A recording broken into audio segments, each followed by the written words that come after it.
My Milpuss had me into the swimming pool to expose what she claimed was my fake pregnancy in front of the family. Everyone yelled, "What are you doing?" She sneered, "It's not pregnant." I could not swim, I fainted, and when I opened, "Hi, I'm Jessica, and lately, my life has been a bit of a roller coaster. Honestly, I never thought I'd be sharing all of this, but sometimes life throws surprises your way when you least expect it. I'm 31, and I work as a marketing executive. Up until recently, I thought I had everything pretty much under control. I married my college sweetheart, Noah, just over a year ago. We were on top of the world, and life seemed perfect. Not long after we got married, we found out I was pregnant. It was our little secret, and we were over the moon with happiness. I remember one evening when I just couldn't hold it in any longer. I turned to Noah and said, "Can you believe it?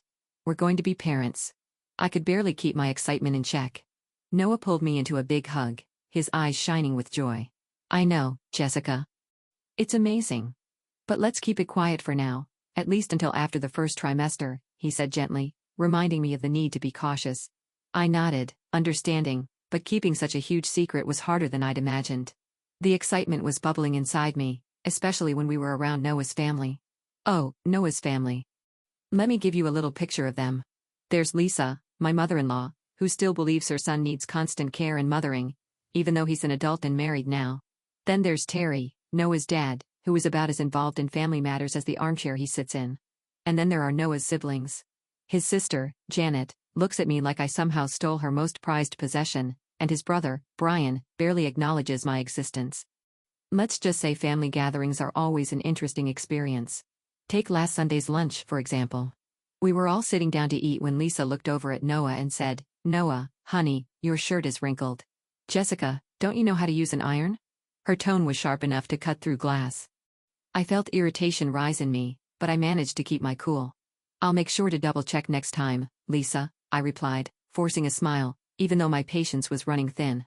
Then Janet, always eager to jump in, added her 2 cents, smirking as she said, "Oh, Jessica, don't stress. Not everyone is cut out for homemaking." I could feel my blood pressure rise, but I refused to give her the satisfaction of reacting. I kept my smile steady, though I was definitely fuming on the inside. Later, when I finally got a moment to myself, I called my best friend, Olivia, to vent. "If Lisa makes one more comment about my housekeeping skills, I swear I'm going to lose it," I said, pouring out my frustration. Olivia listened patiently, offering a mix of sympathy and laughter that helped me feel a little better. It's amazing what a good friend can do, even on the toughest days. So here I am, managing work, a new marriage, a big family, and now, the news of a baby on the way. Life is definitely a whirlwind, but I'm learning to take it one day at a time, keeping my focus on the things that truly matter. I groaned into the phone as I told Olivia everything. She laughed on the other end, saying, "Girl, you married Noah, not his mother. You need to tell her to back off." I sighed, wishing it was that easy. "Noah hates conflict, and I don't want to start any family drama," I said. "But honestly, sometimes it feels like I'm drowning in all their expectations." Olivia, always the practical one, said, "You've got to stand up for yourself, Jessica. Especially now, with a baby on the way." She was right, of course. But the thought of confronting Lisa and the rest of the family made my stomach turn. Or maybe it was just the morning sickness adding to my stress. Either way, I knew things couldn't go on like this forever. As the weeks went by, it became harder and harder to keep the pregnancy a secret. One night, as Noah and I lay in bed, he turned to me with a mix of excitement and nervousness in his eyes. "Jessica, I think it's time. Let's tell them about the baby at the family dinner next week," he said. He was looking at me, waiting for my reaction. I hesitated.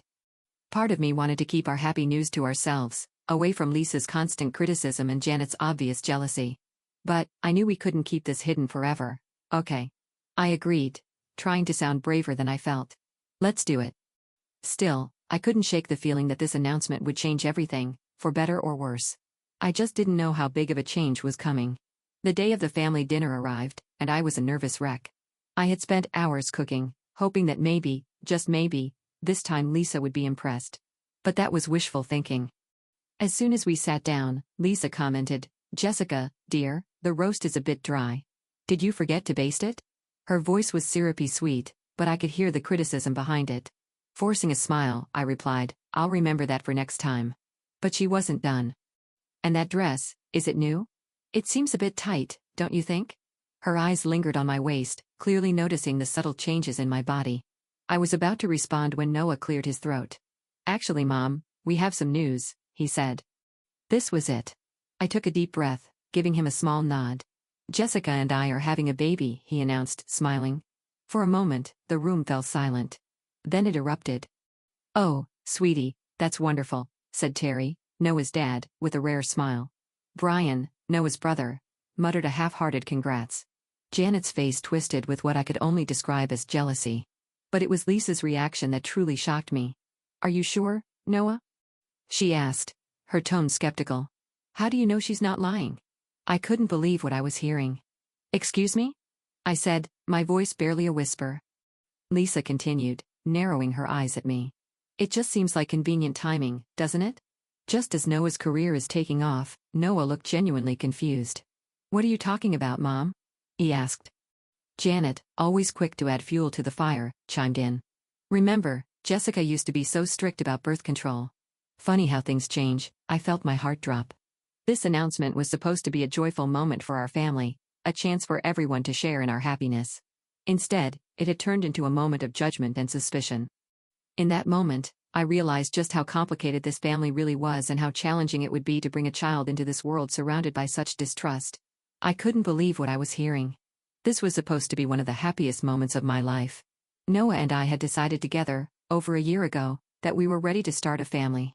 I felt the weight of their judgment crushing down on me, and I could hardly believe I was being questioned like this. This is supposed to be good news, I said, looking at Noah, hoping he'd defend me. But he seemed hesitant, and I could see a flicker of doubt in his eyes. That hurt more than anything. Then, Lisa, his mom, stood up, her chair scraping loudly against the floor. If you're really pregnant, prove it, she said coldly. Prove it, I echoed, my voice trembling with anger and disbelief. What do you want me to do, take a test right here in front of everyone? Lisa rolled her eyes. Don't be so dramatic, Jessica. A proper blood test will do, she snapped. I turned to Noah, hoping he'd step in and stop this madness, but he looked conflicted, glancing between his mother and me. Then, to my shock, he said softly, maybe it's not a bad idea, Jessica. Just to put everyone's minds at ease. My heart felt like it had shattered into pieces. How could he even consider this? How could he question me like this? I took a deep breath, my world spinning. This is insane. I'm leaving, I said, turning to go. But Lisa moved in front of me, blocking my way. Not so fast. If you walk out that door, we'll all know you're lying, she sneered. Get out of my way, Lisa, I said firmly, trying to push past her. But then, everything happened so fast, and yet it felt like slow motion. Lisa suddenly shoved me, her hands pushing me backward. I stumbled, trying desperately to regain my balance. I saw Brian, Noah's brother, reaching out, trying to catch me, but it was too late. I fell backward, tumbling down the stairs. Everything went black. When I finally came to, I was lying on a stretcher in an ambulance, tears streaming down my face as the memories replayed in my mind. Lisa's harsh face, Janet's smug look, Noah's silence, and Brian's desperate attempt to grab my arm. My mind was spinning with one terrifying question: would my baby be okay? The ambulance sped to the hospital, and soon, I was surrounded by doctors and nurses. Their voices were a blur as they moved around me, checking my vitals and asking questions. All I could focus on was my overwhelming fear for my baby. I blinked awake later to the steady beep of monitors.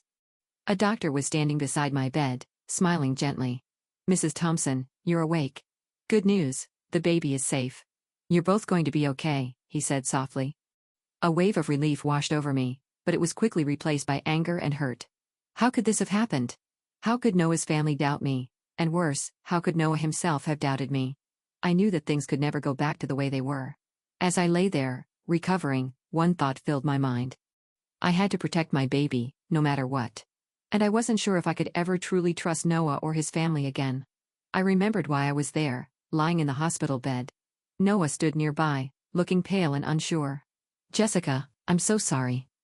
I don't know what happened, he began, but I cut him off, feeling anger rising inside me. What happened? I said, my voice shaking. Your mother pushed me down the stairs. That's what happened. Noah flinched, looking uncomfortable. Mom says it was an accident, he murmured. She was just trying to stop you from leaving. Before I could reply, Olivia burst into the room, full of energy and worry. Jessica. Oh my God, are you okay? She asked, rushing to my side. Then she turned to Noah, her eyes fierce. And you? How could you let this happen? Noah stammered, trying to explain, but Olivia wasn't having it.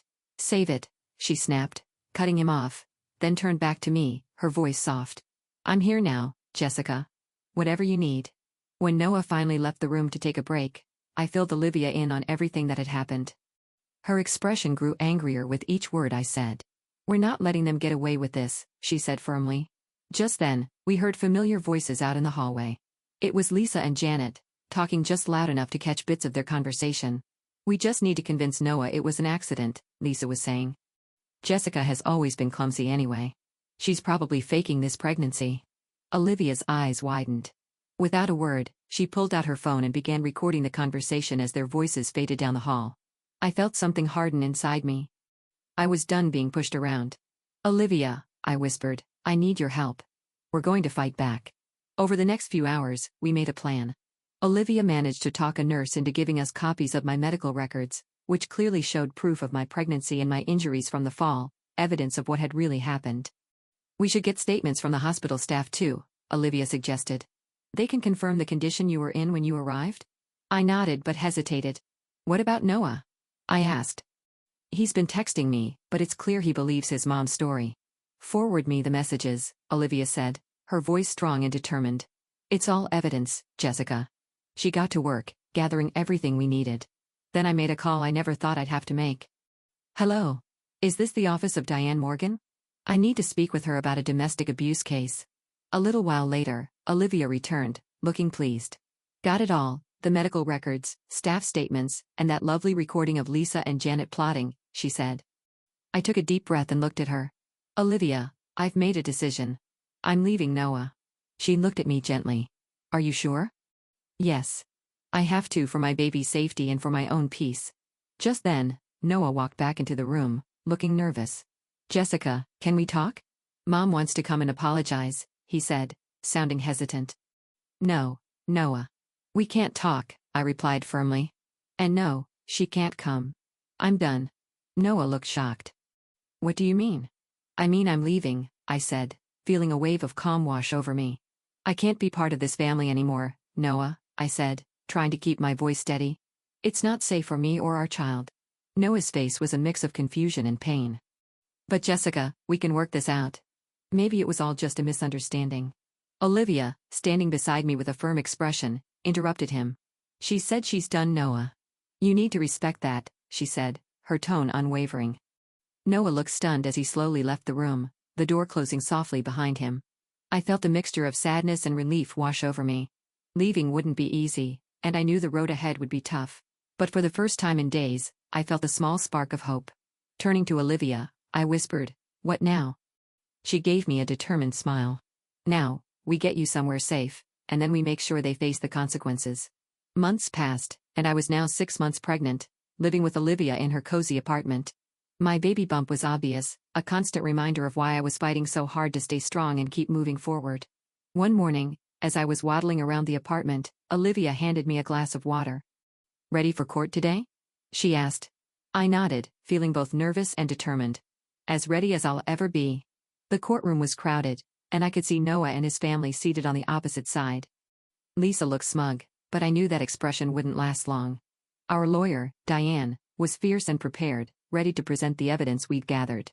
Diane began to go over everything carefully. She explained my medical records, presented statements from hospital staff, and then added, "Your Honor, I'd like to present audio evidence of the defendants plotting to cover up their actions." Lisa and Janet's faces turned pale as their voices played over the courtroom speakers. The audio captured Lisa talking about the accident and Janet supporting her. Noah looked shocked, as if he had been punched in the gut. Then the judge's voice rang out, addressing Lisa. "Mrs. Thompson, you pushed your daughter-in-law down a flight of stairs, endangering both her life and that of her unborn child. How do you plead?" Lisa, visibly shaken, stammered, "It was an accident. I didn't mean." The judge held up a hand. "Save it for your lawyer, Mrs. Thompson. You are facing charges of assault and endangering an unborn child." During a break, Noah approached me, looking worn and regretful. "Jessica, I had no idea," he said, his voice barely above a whisper. "I'm so sorry. Can we please talk?"